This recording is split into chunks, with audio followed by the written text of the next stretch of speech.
कुछ भी नहीं कर जाएगा वो भव में पछताएगा। कुछ भी नहीं कर जाएगा वो भव में पछताएगा। रोया और रुलाएगा, रोया और रुलाएगा, रोया और रुलाएगा, रोया और रुलाएगा। गलत चलेगा जो आकर, गलत चलेगा जो आकर, और दुख में रहे वही पामर। गलत चलेगा जो आकर और दुख में रहे वही पामर। आराधन कर ले हो आराधन कर ले, वरना दुख पाए रे। जीवन है पानी की बूंद कब मिट जाए रे हो। जीवन है पानी की बूंद कब मिट जाए रे। होनी अनहोनी हो, होनी अनहोनी कब क्या घट जाए रे। जीवन है पानी की बूंद कब मिट जाए रे हो।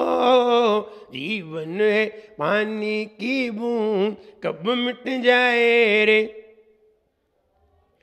कुछ भी नहीं कर जाएगा वो भव में पछताएगा। कुछ भी नहीं कर जाएगा वो भव में पछताएगा। रोया और रुलाएगा, रोया और रुलाएगा, रोया और रुलाएगा, रोया और रुलाएगा। हर कार्य का एक समय हुआ करता है। जो अपने समय का सदुपयोग कर लिया करते हैं वो कभी बाद में पछताते नहीं है। समय वो है जो किसी निमित्त के मिलने पर आया करता है। समय तो समय है, समय तो हर समय चल रहा है। एक समय ऐसा नहीं है जब समय रुक जाए। हमारी सांसें भले ही रुक जाएं, हमारे कार्य भले ही रुक जाएं, हमारी आंखें भले ही रुक जाएं, हमारी जबान भले ही रुक जाए, हमारी धड़कन रुक जाए, लेकिन समय की गति कभी रुकती नहीं है। हर व्यक्ति का कोई ना कोई समय होता है और हर वस्तु का एक ना एक समय होता है। फिर वो कुछ भी हो, चाहे डायमंड हो, गोल्ड हो, सिल्वर हो, अथवा अन्य कोई बढ़िया से बढ़िया वस्तु हो। अरे वस्तु छोड़ो, तुम ही क्यों ना हो, तुम्हारा भी एक समय है। निश्चित समय तक हम यहाँ हैं, निश्चित समय पे हम आए हैं, निश्चित समय मेरा जाने का है और निश्चित समय तक हम यहाँ पर हैं। इस समय के बाद ना हम हैं ना तुम हो। समय तो रहेगा, बस हम ना रहेंगे। हम अगर समय को समझ गए तो हो सकता है हम हर समय हों, और हम समय को ना समझे तो हो सकता है हम ही ना हो और समय हो। हम कब समझे समय को, कैसा समझ लें कि हम हर समय हों।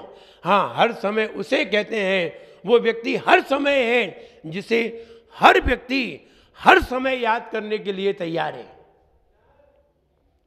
जिसको हर व्यक्ति हर समय याद करने के लिए तैयार है। जिसको एक भी समय दुनिया में ऐसा नहीं है, जैसे कि एक मिनट में 60 सेकंड है और करोड़ों समय है, लेकिन करोड़ों समय में एक भी समय ऐसा नहीं है जिस समय वो उस व्यक्ति को स्मरण न करे जिसने समय को प्राप्त कर लिया है।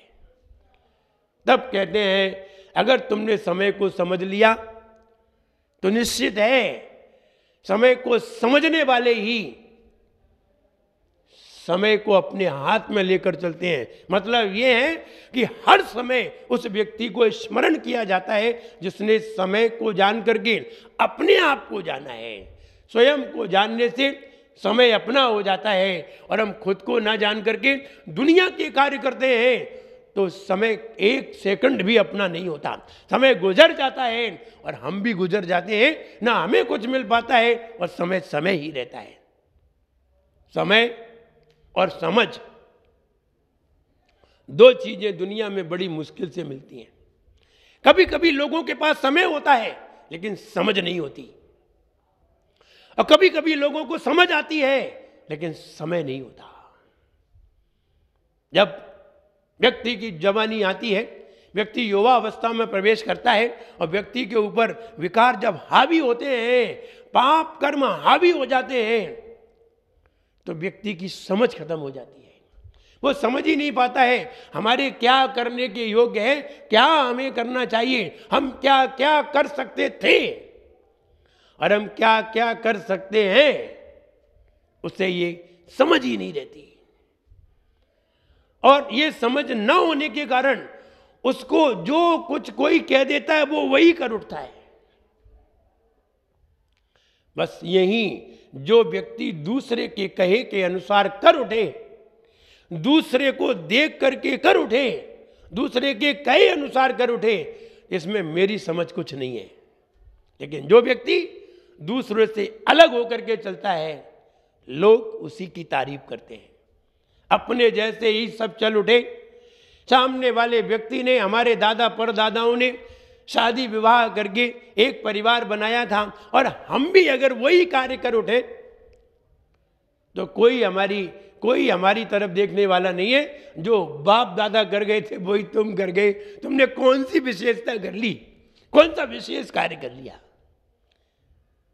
लेकिन अगर हम इस क्रियाओं से हट करके, इस संसार के पाप के मार्ग से हट करके कोई संयम का मार्ग अपनाते हैं, कोई मोक्ष मार्ग अपनाते हैं जो हमारे बाप दादाओं ने नहीं अपनाया, वो अपनाते हैं, तो वो बाप दादा भी हमें याद करते हैं। और अगर वो मार्ग नहीं अपनाते जो हमने चुना है, तो हमें कोई भी याद नहीं करता।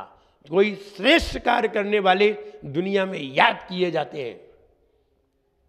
पर्वत पे तो सभी चढ़ते हैं, छोटे छोटे पर्वतों पे सभी चढ़ जाते हैं, चढ़ के उतर आते हैं, बच्चे भी चढ़ जाते हैं उतर आते हैं, बूढ़े भी चढ़ जाते हैं उतर आते हैं। कोई सोनागिर जी की वंदना करने जाता है, कोई शिखर जी की वंदना करने जाता है, कोई गिरनार जी की वंदना करने जाता है। पर्वत पे चढ़ते हैं उतर आते हैं, बहुत से लोग चढ़ते हैं उतर आते हैं। लेकिन हिमालय की चोटी पर कोई चढ़ा तो आज भी उसका नाम अंकित है कि इस व्यक्ति ने हिमालय की चोटी को स्पर्श किया है।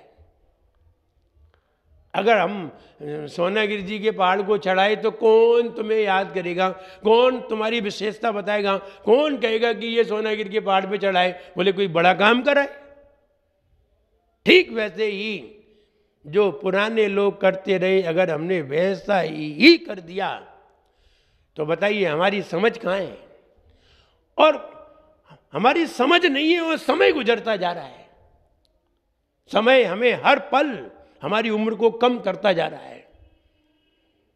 घड़ी को रोका नहीं जा सकता, समय को रोका नहीं जा सकता, और घड़ी को तो रोका भी जा सके, घड़ी को तो बंद भी किया जा सके, लेकिन समय को नहीं रोका जा सकता। समय तो अपने आप में गतिमान है। तुम चाहो मेरी उम्र बढ़े नहीं, ऐसा हो ही नहीं सकता है। तुम चाहे कुछ खाओ, चाहे कैसे रहो, चाहे कैसा पियो, तुम्हारी उम्र बढ़ेगी नहीं, ऐसा तो हो ही नहीं सकता। समय को पकड़ा नहीं जा सकता। समझ अगर पैदा हो जाए तो हम ऐसा करके, ऐसा कार्य करके, अपने आत्मा का अनुभव करके, स्वयं में रमण करके हम समय जैसे बन सकते हैं। जैसा समय को सब लोग याद करते हैं, बस ऐसा ही हमें दुनिया याद करे, तभी तो हम समय को समझ सकते हैं। और समय समझा नहीं और हम अपने ही विचारों से ढलते रहे, अपने ही विचारों से चलते रहे, तो निश्चित मानो समय पर तुम्हें ठोकर जरूर लगेगी। समय भी हो, समझ भी हो। कभी समय होता है और समझ नहीं होती। जब जवानी होती है व्यक्ति की और जवानी में उतरता है तो विकार घेर लेते हैं, परिवार घेर लेता है, चारों तरफ के संस्कार घेर लेते हैं। उस समय हमारी समझ कोई काम नहीं करती। उस समय अगर हमें संतों का समागम मिल जाए, उस समय हमें कहीं शास्त्रों का अध्ययन मिल जाए, उस समय हमें कहीं उच्च शिक्षा का प्राप्त हो जाए, तो हमारा समय बदल जाता है। हम अपना समय बदलते हैं, लोग हमें देख करके वो अपना समय बदल लेते हैं।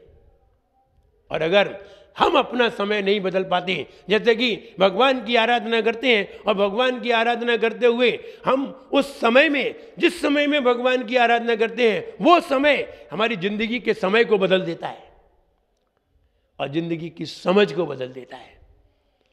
अगर समय पर समझ आ गई। एक जवानी की अवस्था ऐसी होती है जो कुछ कर गुजरने की होती है। जवानी में जैसा कर लिया जाता है बुढ़ापे तक वो काम आता है। हम जो कुछ कमा लेते हैं यही बुढ़ापे में काम आता है। अगर हम कुछ कमाते नहीं हैं तो बुढ़ापे में कुछ भी काम आने वाला नहीं है। इसलिए बुढ़ापे में अगर तुम्हें आराम से जीना है तो जवानी में कमाना बहुत जरूरी है। अब तुमने कमाया क्या था? लग गए दुकान में जाकर के, लग गए व्यापार में जाकर के, लग गए परिवार में जाकर के। तुमने क्या कमाया? टेंशन। तुमने क्या कमाया? चिंता। तुमने क्या कमाया? व्यवस्था। तुमने क्या कमाया?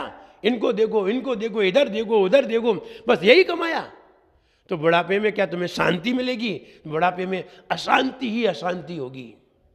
जब तुम मरण करोगे, तुम्हारा अंत समय आएगा, तो तुम चारों ओर तुम्हें दुख घेर लेंगी, चिंताएं घेर लेंगी, परेशानियां घेर लेंगी, और जितने भी तुमने कुटुंब संबंधी अपने बनाए थे वे सब तुम्हें घेर लेंगे। ये सब तुम्हारे अंदर एक बेचैनी भर देंगे,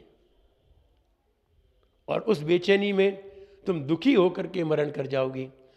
तब बताइए, तब तुम पछताओगी कि मेरे पास समय था लेकिन मेरे पास समझ नहीं थी।